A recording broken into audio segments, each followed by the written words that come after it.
கோவில் கொண்டிருப்பார்.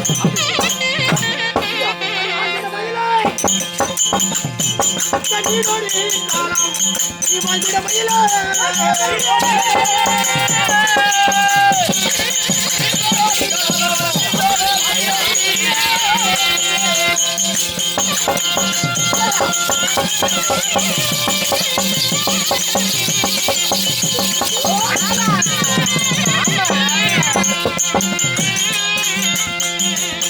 வளர்ந்திடம் ஐயா கந்தனிலே.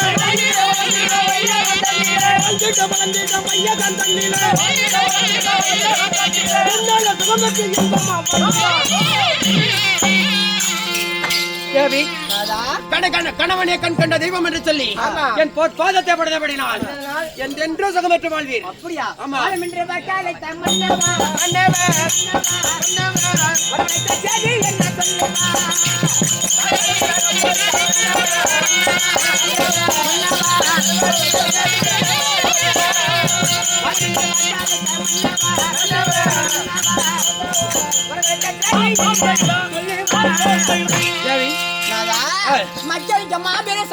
சபையில் தேவியாகப்பட்டவள் பெருந்தில் வர வேண்டும்.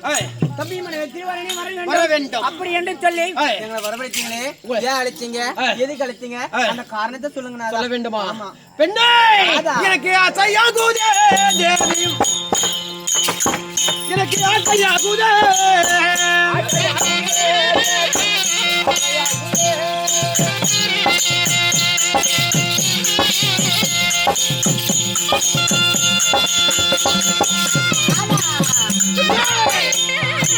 எனக்கு திருமணம் செய்வதற்கு எனக்கு ஆசையாகுதே.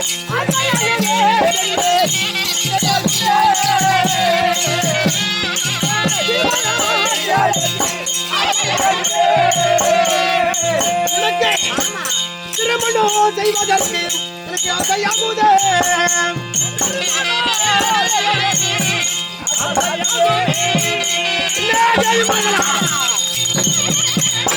எனக்கு ஒரு ஆசை இருக்கின்றது தேவி. இந்த தினத்திலே பார்த்தால் இந்த சந்தோஷத்தோடு ஆனந்தத்தோடு இருக்கின்ற போது திருமணம் செய்யலாம் என்ற ஒரு ஆசை. ஆமா இல்ல வீட்டு பேசணும்னா நீலே பேசிட்டு சம்பளம் கொடுக்குறாங்க தானே? வீட்டுக்கார கொடுக்குறது தானே? குடிக்காச்சான் 5 மாசம் பாய் கேக்குது சம்பளம். சரி சரி கோச்சிக்காத. இந்த மாசம் கொடுக்குறோம் சேர்த்து எல்லாம். Right okay. இல்ல நாங்க எவ்வளவு அழகா எவ்வளவு லட்சணமா எவ்வளவு லட்சணமா இருக்கிறோம். நாங்க இருக்கும்போது இன்னொரு கல்யாணம் பண்ணிக்கின்றாரு. நாங்க இருக்கும்போது இன்னொரு கல்யாணம் பண்ணிக்கிறதுக்கு ஆசைப்படுறாருன்னா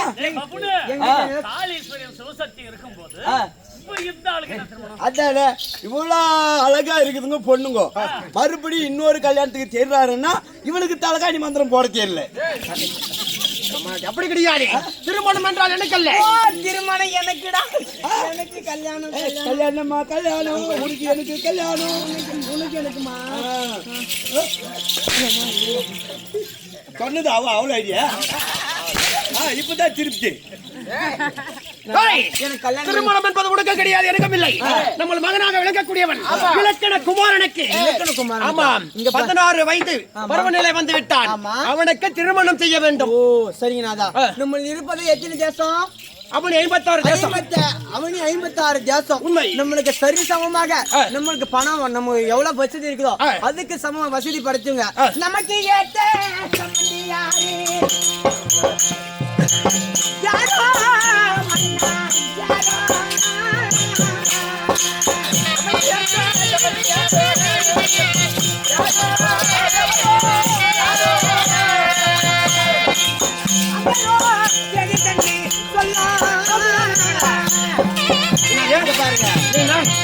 பார்த்தா 56 ஜாசம் இருக்குது.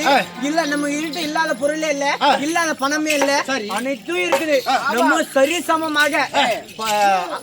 சரிசமமாக சொத்து யாருகிட்ட இருக்கு? நம்ம சம்பந்தி யாரு?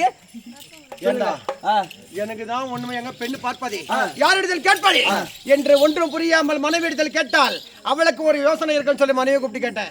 அவன் அப்படி என்னையே கேட்கிறான். ஐயோ நான் ஒரு இடத்துல பொண்ணு பார்த்து வச்சுக்கிறேன். பொண்ணு பார்த்து வச்சுக்கிறேன் வாங்க காட்டுறேன் உனக்கு பிடிச்சிருந்தா பாருங்க இல்லன்னா விட்டுருங்க ஆனா பொண்ணு வந்து கவர்மெண்ட் ஜாப் இருக்குது எனக்கு ஏத்த மாதிரி சொத்துக்குதா? ஆடா ஐயோ நீ மாப்பிள்ளை சும்மா தான் சொத்துக்குதுன்னு சொல்லி படிப்பு கூட படிக்க வைக்கல அந்த பொண்ணு படிச்சுட்டு கவர்மெண்ட் ஜாப் இருக்குது எங்க இருக்குது? வீட்டுல உட்காந்துனே சம்பளம் வாங்க பொண்ணு காட்டுறேன் சீக்கிரம். சீக்கிரம் வாங்க போய் பார்க்க போறோமா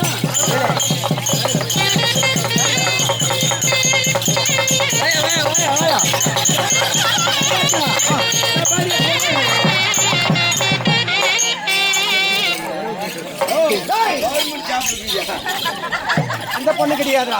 யோ எல்லையா வீட்டுல உட்காந்துனே மாசம் 1500 ரூபாய் வாங்குறியா உன்னை பெத்தி எடுத்தவங்க கோரிக்கிறாங்க அம்மா மாதிரி அம்மாவுக்கு அம்மா மாதிரி இருக்கிறாங்க. அதனால உங்களுக்கு நமக்கு சம்பந்தி தெரியுமா தெரியாது? தெரியாது. உங்களுக்கு தெரியுமா தெரியாது? தெரியாது. எனக்கும் தெரியாது. ஆனா ஒருத்தர் இருக்காங்க. அவங்க கிட்ட கேட்டு பார்த்தா அவங்க கிட்ட கேட்டீங்கன்னா தக்க யோசனை சொல்லுவார். யார் அது? இங்க பாருங்க. எங்களுக்கு சித்தப்பா, உங்களுக்கு மாமா யாரு இருக்காங்க? என் மாமன் சகுனி மாமன் இருக்கின்றார். அவர் இருக்கும்போது தலை இருக்கும்போது வாழ ஆடலாமா? ஆடக்கூடாது. அதனால அவரை கூப்பிடுங்க, அவர் எடுத்து கேளுங்க, அவர் தக்க யோசனை சொல்வார். அதுக்கு பிறகு எங்களை கூப்பிடுங்க. அப்படியா? ஆமா. அப்படியா?